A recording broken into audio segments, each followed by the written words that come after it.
would a Jo Jorgensen administration go in? It's week one. How do we start scaling these agencies and departments back?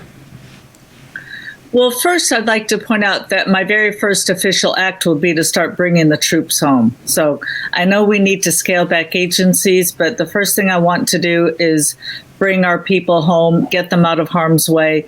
And we hear so much about veteran suicide and all the problems with the VA hospital. So we need to fix that problem promptly.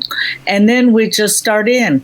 I would say the ATF is important. Maybe you don't want to hear this. I would put the Department of Education next, although it's the Department of Education, of course, that gives us a one-size-fits-all in which students are being indoctrinated as to how bad guns are. So we gotta get rid of the Department of Education, and then we just go right down the line with all the alphabet soup agencies. Not all of them. I would keep the original. I would keep the original four. The Treasury Department and the Defense.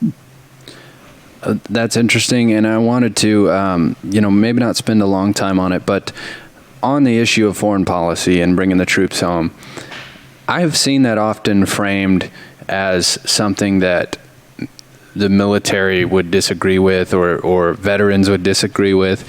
And I don't want to speak for some of the guys on my crew, but I have guys that work for me that are former military, and that position, and also the just how misguided some of the overseas interventions have ended up, that is a pretty popular position among people who have actually served. Yes. And by the way, I have a PhD, so I am a scientist. I believe in empirical evidence, and I actually have data that supports that.